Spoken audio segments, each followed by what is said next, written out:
You're listening to The Audacity Effect, where bold moves, real talk, and zero permission slips are just how we do things. We're Jenna and Kelly, two corporate pros building bigger lives on our terms and helping you do the same. Whether you're launching something new or burning down what no longer fits, we've got stories, strategies, and sarcasm to match. Let's get audacious. Bold moves, real talk, no permission slips. Gotta give him my all.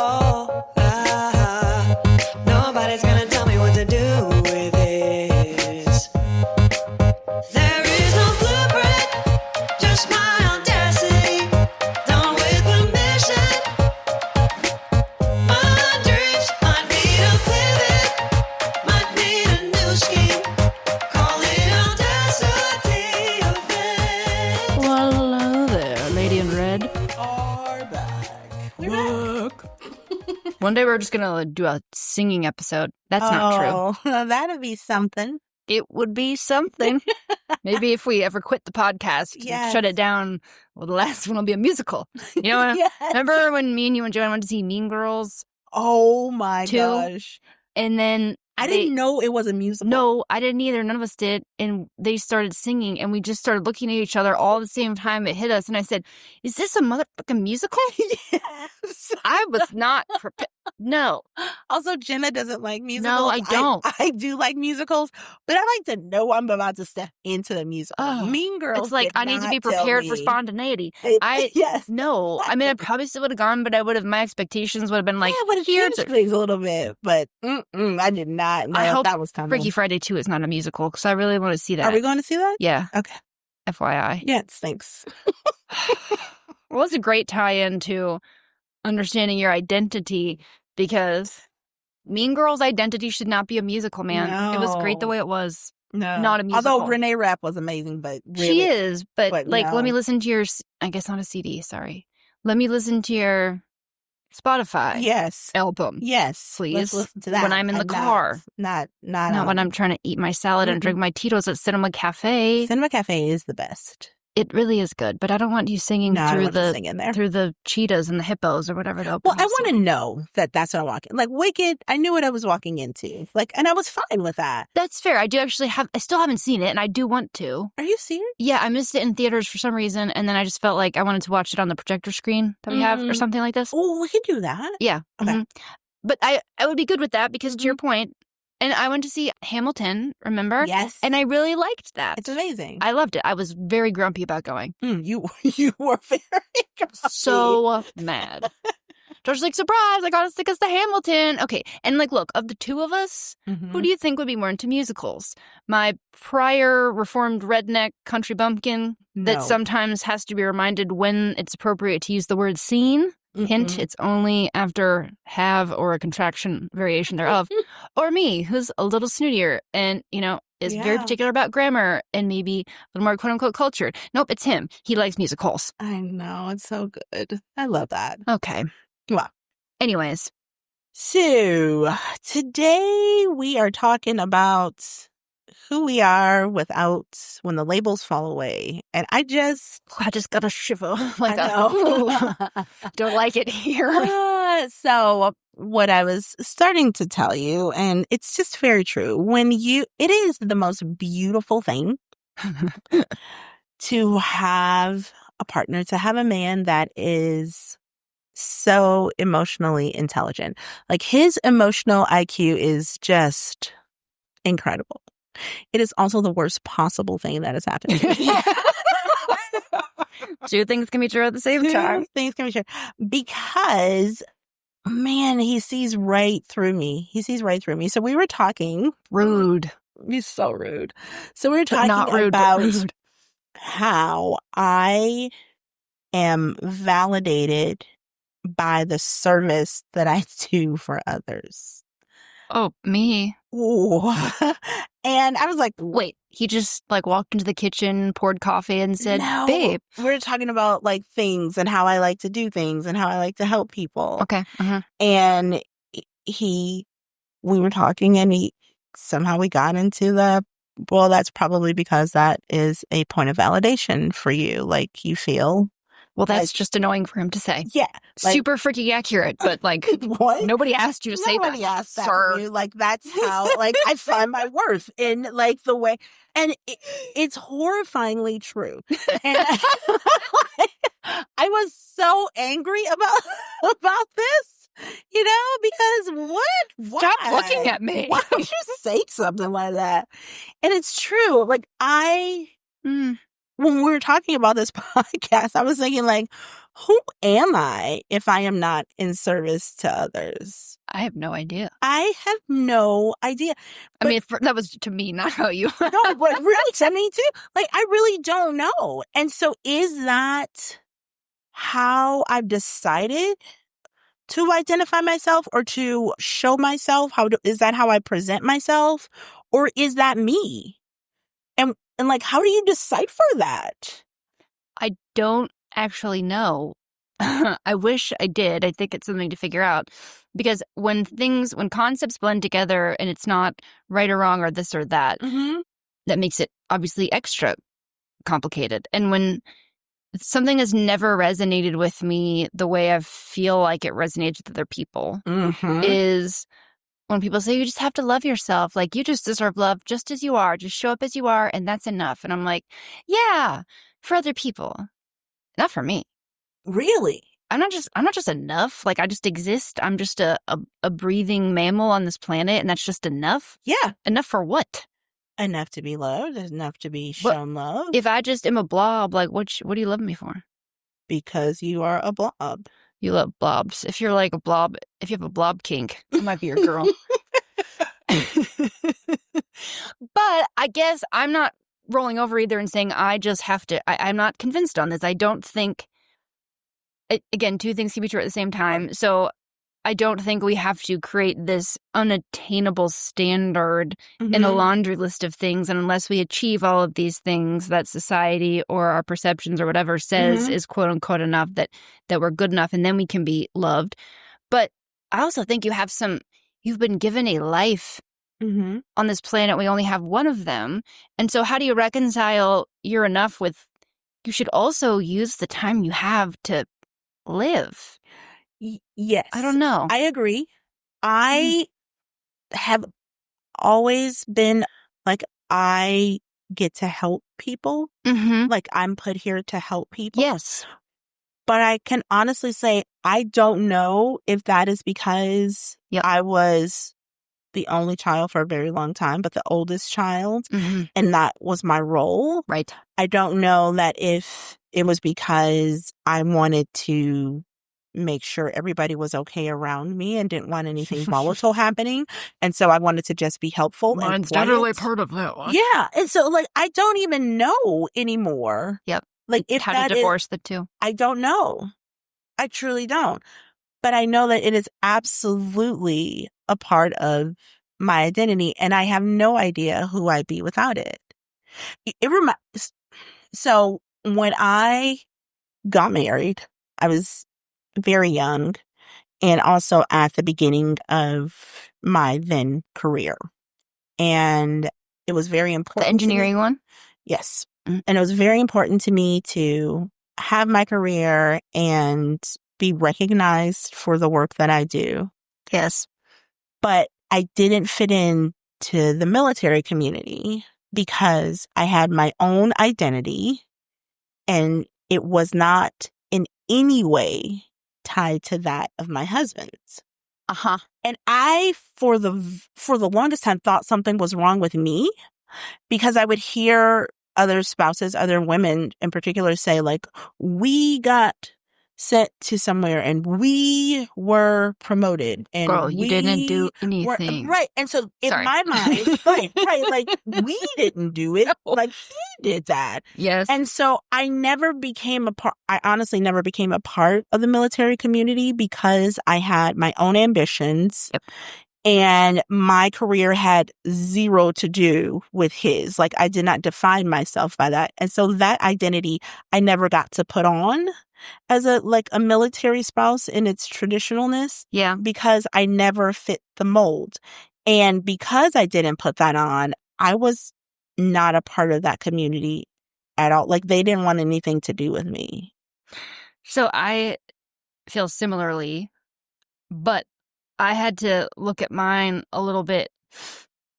I mean, it didn't fit in. I wasn't interested in saying, "Oh, we," but I almost overcompensated so much because I was so concerned about not sort of melding into his identity and maintaining my own. It almost became a point where, and this is like a parallel experience to ours. I just think it can manifest a little differently, even though it's coming from the same root Yeah. place. I had to catch myself and say, well, you can still be proud of him. You can still be supportive of his career, because I almost sort of, for a bit there, was anti-military. Everything to do with the military, I'm like, oh, it's just stupid. I hate it. Ugh. Don't sit like people would find out that he was in the Navy, and I'd be like, yes, but I don't know anything about that. Yeah. But I mean, part of it is pushed by the expectation that, oh, your husband's in the Navy. Oh, what does he do? What does he do? I'm like, I don't. Can he tell you what I do every day? Yeah. No. And then I was around, and a lot of my very best friends now are actually in the Navy. So it's fine. But they'd all get together and they'd all start talking about working in the Navy. And I'm all like, the acronyms. dude, this is your work. Do you want to hear about my work? Like, this is boring as shit. But I had to balance not sort of over projecting, if you will, my autonomy. I don't know if I'm articulating that very well, but you are. Yeah, that was just something that I had to wrestle with because I went so far the other way. Like, don't you dare lump me in. Like, I just happen to be married to someone that happens to be in the Navy that has nothing to do with me or my identity. And I do believe that. I just went maybe a step too far to where I think perhaps I started maybe making him feel a little bit bad about being in the Navy. Yeah. So for me, like, I was not accepted by the community, but incredibly supportive of his career. Yeah.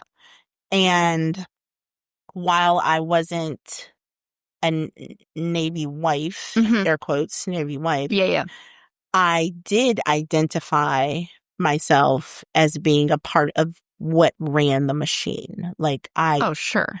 absolutely ran the machine. So that he could go do so that he job. could do all the things. And so when we got divorced, I had to divorce myself from that role. Yeah. And divorce myself from the service that I provided in that. Yep. And I didn't really know what to do with myself, because I didn't have that anymore to fall back on. And honestly, it was a very convenient way, like, for me, like, if things didn't work well with my endeavors, like, I could say, like, yeah, because I'm just being, like, so supportive and that's where we're focused. And, like, there are all of these things tied into it. And so when that was stripped away, like, what was left? And I had to really, like, come to terms with that. It forced me to really do a gut check on who I was. Yeah. And who I am now. And I don't think we talk about that enough. No. And again, just to round out this military example, Beth, you got 2 shout-outs in a row. God, I love her. She was at Ina's ceremony. She got a huge promotion. And Beth is someone that I respect tremendously as an individual that is also really good at supporting her partner. She's amazing. And she does those 2 things really well together. And I think for the most part, growing up, from my perception anyway, I didn't see a lot of that. It was, I'm the supportive partner, so I just sort of meld into you. And I didn't want that. I wanted my own thing. But something that she helped me see, and the only reason I think that she could be the only one to help me see it, is because I respect her so much that I guess I sort of realized it was possible. I went to Josh's, not his Navy, but his real estate Christmas party last year. And he really killed it. Yeah. He did great. And I was introduced as, this is Josh Wilborn's wife. I don't know how to be Joshua Wilborn's wife. He is Jenna Kabinski's husband. Yes. Okay. And I've always been very comfortable in that role. Like, I maybe have the more visible, financially lucrative career on paper. And if anything, he's been more supportive of me. And I say that as an extreme compliment. In my career, and I mean, he didn't go for certain other promotions because he didn't want us to move because he knew that I wanted to pursue mine. And I sort of just took that for granted a little bit, I think. And what I never realized was how, maybe I did, but I didn't realize how much my role in our relationship is that person. Yeah. The person with the career, the person that makes more money, the person that's what I deliver, the quality of life. Like without me, you can't have X, Y, and Z. And Beth was telling me about being in the ceremony and the promotion. And and she didn't even say anything about it. She only ever says positive, like she, moved to be supportive of the career. And I think it's definitely a great partnership that they have. So I'm not detracting anything from it. But I thought, oh my God, it's got to be, I had just a taste of being the partner in the room that is supporting, even if it's totally voluntary, it's 50-50, like you guys have agreed, it's not one person forcing the other to sort of take a back seat. I've never given proper acknowledgement to how hard it is to be that person in the room. I just always assumed that the quote unquote supportive partner in the room is just, I don't know, the women that were in my church growing up that just wanted to be stay-at-home moms and they were happy being sort of behind the scenes because that's just what they wanted to do, right? Not that could be an active choice. And I'm not saying that women or people, partners that stay home to raise children, that's an active choice too. I admit that I saw it as less than, kind of. Yeah. I did. Yeah. And that's so hard. I don't know that I could be in it. I guess that's the whole long-winded point of my story. I'm standing there and my ego was getting assaulted every time someone said, oh, this is Joshua Wilburn's wife. Oh, he's so great at what he does. Like, you must be so proud of him. And I'm like, I am. But I'm also having this moment of, I need to do an ego check. Like, I don't know how to be the supportive partner here. And that's not okay. I don't know. Does that make any sense? Yeah, it does make a lot of sense because, again, your role, you had defined who you were by that. And for that to be literally left at the door. Yeah, I'm like, it's frightening. I feel like I have no pants on. Yes. Why are you looking at me? Like, it's like the picture of everyone in the audience naked when you're talking, but I'm the audience and I'm the naked one. I'm like, I don't know why I'm here. Yeah, I totally get that. That was my life I got married very young. So the better part of my adulthood was that. And I was making more money. And I was also insanely supportive and gave up 2 careers. Yeah. For someone else's. But in light of all of that, I was the one that had to sit back. Yes. While they were acknowledged. Right. And I don't think that, I don't even know how to articulate how, not necessarily humbling, but how set aside that feels, and I can only imagine. I had it for like 0.2 seconds and I really wanted to be like, hello, I have a successful career as well. Yeah. Stop it. This is not about you. It wasn't. Yeah. So I don't know, when we strip away like all of those things, like, but who are you? Apparently, I'm someone that needs to be externally successful to feel that I bring value to a relationship. So you're like me, apparently.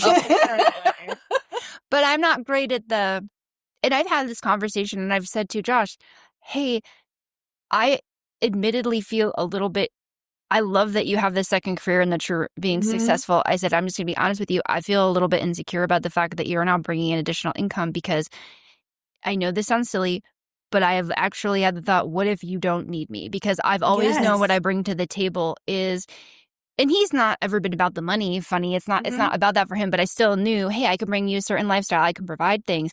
I'm not Susie Homemaker. I'm not raising your kids. I'm not cooking you dinners. I'm not like everything that, and I don't know how much this is like a male-female role thing too in the context that we're specifically talking about it right now.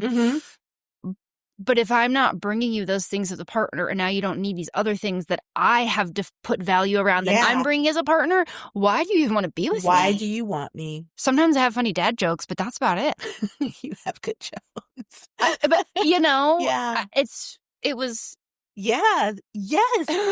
So let me. Back to no pants. What do I do? I have no pants. So as a parent now, like my role is very different. So I have talked about like every role that I've had, like every step, every stage that my daughters have been in has been the absolute best thing in my life. Like no matter what stage they're in, like I just love it. Mm-hmm. And this stage, having adult, Kendall, I love you. You're not an adult yet, pumpkin. I can imagine the attitude that she just directed towards the she speaker. just gave me right Yep. But having these adult children, my role has changed significantly. Sure. And as your kids get older, let me go back. So I'm going to talk about the 3 trimesters of parenting. Oh. So I think this is my theory that there are 3 trimesters of parenting. So from birth to 5 years, you are scary and not sure what the hell is going on, and you just hope the baby is okay. Like that's it. Like that's all you got. That's all you can do. And then from like 6 to 13, it's like the best stage, the second trimester. Like you can stay pregnant forever in the second trimester. If you stay there, like I'm like, that's fine. This baby can just stay right here. Yeah. Like you're happy, you feel good, you look good, you and the baby are getting along, the morning sickness is gone, like all of it is done. Like you are in a really good space. They're developing, you're developing as a parent, you're learning them.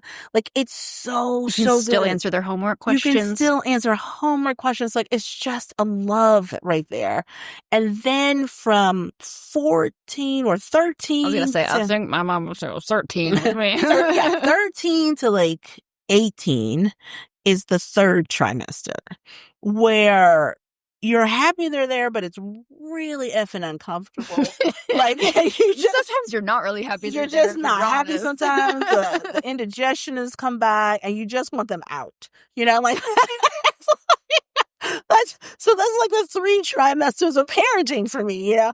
And so that feels, I mean, from my recollection of me as a child, I think I would have wanted me out too for 13 days. Like, please God. Yeah, but it's like God's way of saying, like, you need to let them go. Like, it's, you know, it's your way. It's evolution's way of saying, like, okay, it's time for them to go and it's okay. Because you're so annoyed by them, like, please. Yeah, okay. But it's like this transition that happens during that time, and you have to transition from parent to advisor. You know, and so you have to do the letting go, but you also have to let go in a way so that they feel that they can trust themselves. So you have to let them make all the mistakes and do all the stupid things. And my thing was like, please do everything stupid while you're in the house with me. Yes. Like give them enough leeway to make them do all the stupid things. So I'm there for them. Yep. But now I'm advising you because at some point in the next few years, you're going to be living who knows where. And I don't know. I don't even know where you're sleeping. I could look at Life 360, but I know. You know what I mean? Like, I don't know. Right. And so you have to trust that everything that you've given them works. Mm-hmm. And so now I'm in the adult part of it. And I have not analyzed this part yet. And so it's very... The baby is now born. The baby is born and the baby is out. And so So as their mom, I've become more of a friend. Like they are my friends now. And it's so beautiful to transition into this phase with them. But it's also really scary because like, I know they're good. I know they're fine. But don't you still need me? Like, I don't know who I am. Yeah. Without being like, I'm your backup. Like, I'm right here. Like, and so I have to, like, my daughter is getting married in months. Crazy. And so I really have to let that go. And I really don't know what that's going to look like for me. You know, I have no idea. And it's scary as shit. Well, and my mom and I have this conversation because well, do you need me for this? Do you need me to come down? I'm like, I don't. And then sometimes she'll be vulnerable and say, I wish you needed me sometimes. And I said, I hear that and I need to take that and let you help me. But also, Mom, you raised me to be so independent. You raised me to not need you. And I think, I mean, again, I'm not a parent, so I understand I'm saying it from the removed. But I feel like that should be the ultimate metric of success. Isn't that what you're supposed to do? Raise the baby birds to go out of the nest? That is crazy that is the measure of success as a parent, is that you love them well and do well and treat and teach them all the things enough so that they leave you. Why? The Well, most horrifying thing you in guys the are world. the silly ones that decide to have kids. Like, Oh I've my thought this through, and I'm like, God. it's gonna hate me, and then it's not gonna come home. Oh my God. I'll have Jenna? dogs. Thank you. So a thing that, and if you're a new parent, you're welcome. I'm about to tell you something that nobody bothered to tell me and nobody tells people. So you are with these babies until 18 years, almost every single day. And then you drop them off on some campus like a savage and leave them. Like Feral. no one talks to you about that. It is horrifying. And so it is this crazy transition of, I am their mom, but more than that, I'm their friend. Yeah. Oh my God. It is. I think my mom still has PTSD from leaving me in Virginia at college. She's like, Yeah. you were 17. I was like, I was about to be 18. It was to have a late birthday. She's like, you were 17. Kayla, 17 too. And I didn't know when I think she's still not okay about it. No, she's not. I'm telling you, she's not. It's so, because nobody prepares you for that. You just leave them and you drive away and you're supposed to be like cool about it. You're not cool about it. You're not cool about it. So again, like these roles that we have up until a point, and then we have to shed them. Yeah. And what do you do with your hands at that point? What do you do with your hands? You don't wear any pants. Yes.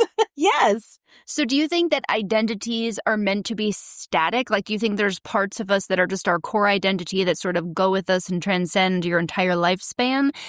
And then there's others that are temporary? Or do you think that the identity, if you will, fluctuates for your whole life? So I think that there's a core identity.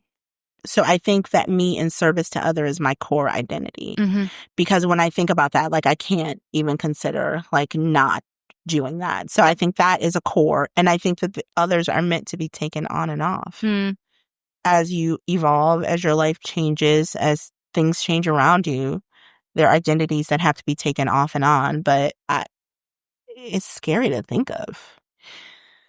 Yeah, especially if you don't have certainty in what that core identity is. So I'm envisioning, this is probably a creepy symbolism, but your core identity is sort of like the mannequin, and then the different shifts are you can change the outfits. Ooh, I like They it. change and they change. But you have to make sure that what are you basing your core identity on? So you just went through years as service to others. Mhm. And that could be like you've said, look, I had to navigate through that, right? Because even though I still now have landed on that is my core true identity, Mhm. it can sort of get corrupted a little bit or Yes. intermingled with other things and made a bit toxic in a way. Mhm. But I know a lot of people who put their identity in work, in work outside the home, and Mhm. achievements and career achievements, and then Or they work end up inside the home. either Mm-hmm. one. Yes, actually, I used to. Again, I feel badly about this now because as I get older, I think of all the torture I put my poor mom through. This I one's love not your about mother. her specifically, but I used to call them Mickey Mouse parents. You know, the parents that come in, and I used to work at a little fruit stand when I was in high school. Oh. And these parents would come in with matching Mickey Mouse sweatshirts, and they would tell me about how they were going with they were going to meet their college child or something in Disney World, and they were just obsessed with it. Their whole life just revolved around their child. And I wanted to be like, I feel like you're suffocated. Don't you have a life of your own? And this was 16-year-old me without context, but it's still not inaccurate. Like, you can't, if your only identity is as a parent, I think your core identity has to be something that transcends your circumstance and, to your point, like how old your kids are, the friends in your life, your relationships that you have. It has to withstand all those things, the job that you have, the amount of money that you're making or that you're not making. Because if it doesn't, you're in danger. Yeah, you're in danger. Of that being stripped away. Yeah. And then you don't know who you are. And gee. So then there comes that reconstruction period. Yeah. That's good. So Yeah. if you have just woken up and realized, I have no idea who I am. And when I say who I am, I guess, what's my purpose? What do I think drives me? Why do I think I am here? And I need that to then sort of orient the rest of my life around those things. So if mine was being of service to others, which I do actually think that's mine in a lot of ways also, then maybe I want to be successful in my career. But what motivates me at work right now is trying to be as successful as possible so that the people that I work closely with also feel safety and security and can provide for their families. I would also like to have a measure of financial success so that I can be able to give things to other people when the opportunity comes up. Just example of how the things can sort of tie in. But if you don't have, I'm not saying I'm there yet, right? There's core things, and there's things that shake you, and there's things that you put value in. That I am valuable because. So goes back to being enough. Yes. Yeah. So if my core value is helping people, what if I just sent letters to old ladies in my church that didn't have You're helping family? people. That counts, right? Yeah. But that doesn't feel as important as whatever I have late. Yes. Right? So I think especially in that instance too, like you have to, this is again, letting those expectations go as to what that looks like to other people. You know what I mean? Yeah. I know, I like it. But also, like, what does it look like to you? I talked to you about this. I don't think we recorded it like a couple weeks ago, but I had my big horse show with my horse, and a friend sent me a thought before the show because, anyway, it said you basically have to let go of the outcome. Yes. In order to enjoy the experience and to get the full fulfillment of what you're about to do and experience the joy. And one thing that I know that I need to shift about who I am, how I identify as a person, is not measuring my life in quantitative outcomes. Yes. Right? It's a success if I get this score, I win this ribbon, I make this amount of money, I have this, I can have money to donate that. And again, it's not a materialistic thing for me. I've given that a lot of thought to make sure that that's not the case. It's not. It's just, that's just how I have defined life. And I've been missing out on so much of life because I know this is cliche, but it has really just sunk in. It is not about getting to the destination. It is the journey, and that's life. And if you just are hyper fixated and focused on getting to whatever that bullseye target outcome is that you think that you're supposed to get to, you miss out on the whole thing. And I've been missing out on so many things because I've just been looking down there and just everything that's happening around me. Like, yeah, but I just have to endure this until I get there. Yeah. And then you get there and you're like, well, this wasn't it, obviously. There must be another one. Yeah. You keep moving the goalposts, but you're not really looking. Yes. So I had my grandfather actually used to tell me when we were driving, we'd be going places. My grandfather loved to drive me places. And that's a whole nother thing. But he would always say to me, look up. Look up. Look at the sky. Like, look how pretty it is. Like, look at the landscape. Look how pretty it is. And so that's one of the big things I do when I'm on a road trip. I'm like, oh my God, look at the leaves. Like, look at the sunset. Look at the sunrise. Like, look up. Yeah. And so that's so a big part of all of that is looking up. Like, you're like being so focused on where you have decided you need to be and you don't look up. Because there are things that are right there that are happening that are so freaking amazing and you're missing them. Most of them. And most of them are not quantifiable. Nope. They're very qualitative. Yeah. Non-measurable by scientific means. And I don't know. It was just a big... Were you like that in school too, in college? What do you think? Yeah. A's or bust.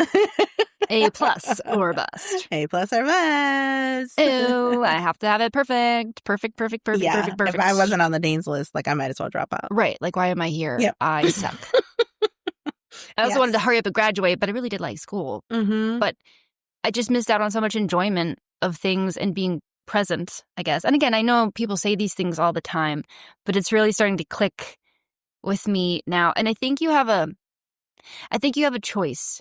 You still have to decide. So I think the universe, God, whatever you believe, presents you with opportunities to sort of take this path or that path. So there's still accountability. You like at the horse show, I had to decide I want to enjoy this experience and value it for all of the work that it represents that I put and all of the grit and tenacity. And maybe it's not the outcome, the score on paper that I wanted, but you can't take this away from me. This is what I've been dreaming of and working on for years now. And I did it. And maybe it didn't look exactly like how I wanted it, but am I really going to give up all the joy that's sitting right here waiting at my fingertips for this moment because it didn't come with the packaging on it that I expected?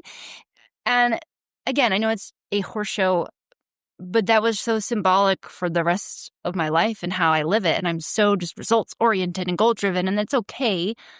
But I just had a thought. good. I love when you have random thoughts. They're always- I think it's our competitive nature. yes, but why are we competitive?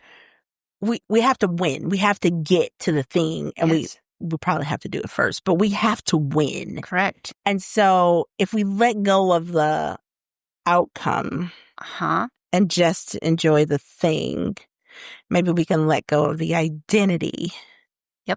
I was literally journaling about that earlier this morning. And yesterday I would have told you it's my creative mode. Uh-huh. I'm trying to write out parts of my book, but my thoughts Mhm. all at the same time. And winning is winning in whatever quantitative sense that I Sure. have defined it as. That you said.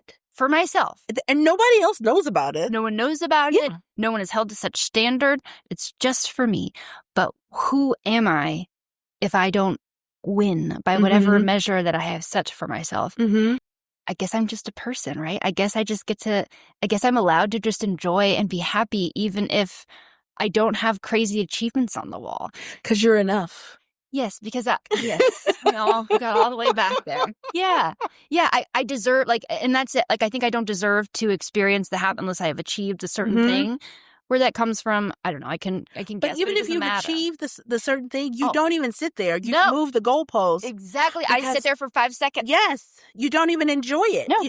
Yeah. No. So I started doing quantitative percentages, and I'm like, oh my God, I don't want little things. It's not like my goals are, I would like to make a new recipe this week. No, my goals generally take years and time. Mm-hmm. And if you do math, if I'm only having joy that 1% of my life that I have that moment of realizing whatever Wow. the thing is, that's my whole life gone, man. Mm-hmm. Oh, no. Mm-hmm. So it's been a little upsetting in a way because I'm like, I've missed out on so much, but also so good because I'm like, no, I don't have to miss out on it Now anymore. you have to do it anymore. Now I can, and it takes practice because it's Mhm. still, it's Mhm. hard to, Mhm. and I'm always going to be competitive, okay? I'm always going to be. That's never going away. And But I You can mean, do both at the same time, right? this is just who we are as a people. Yeah. Yeah. It's happening. So, Audacity crew, ACs. ACs, who are you when you let go of that one thing that you think defines you? When you're standing in the room with no pants on. When you are standing in the room with no pants and you have, well, I was going to say you have nothing to do with your hands, but then that was going to go into a whole other joke. Well, you might be in jail. Yeah. Maybe if that's your identity, you should go get some help. Sure. But yes, who are you when you strip away who you think you should be and actually who you are? Yeah. Yeah, that's so good. I'm very thankful that I'm walking through this place of discovery. I like that I'm not so static that I can't change, that I know that I can't change and make adjustments. Uh-huh. But it is frightening. It's Yeah. frightening. You don't know what pants to put on now. I don't know what pants to put on. And if you all know me, you know I don't like pants. I wear dresses. So this is really, really scary for me. Right. Am I going to have chafing? Are they going to make me feel What? This is constricted? weird. I don't know what to do. Ah. But yeah, so we want to know, when you strip it all away, who are you? Do you know? Do you know who you are? Yeah, that's good. That's okay if you don't. We're here to find out with you. Oh, we're doing it. We're doing the things. Oh, well, have fun with that one this week, you guys. Good luck, loves. And don't show up to work without pants, okay? Yes, Maybe please put a don't. skirt on or something. We love you guys. Later, taters. Bye. It would be audacious of you to do a few quick things for you and for us. First, hit that follow or subscribe button so you never miss an episode. Then, share this with someone who needs a little more audacity in their life. And if you're feeling generous, leave us a review and a 5-star rating. It helps way more than you think. Want more? Head to theaudacityeffect.com for episodes, our favorite things, and merch. And don't be a stranger, come hang out on IG at @the_audacity_effect. New scheme.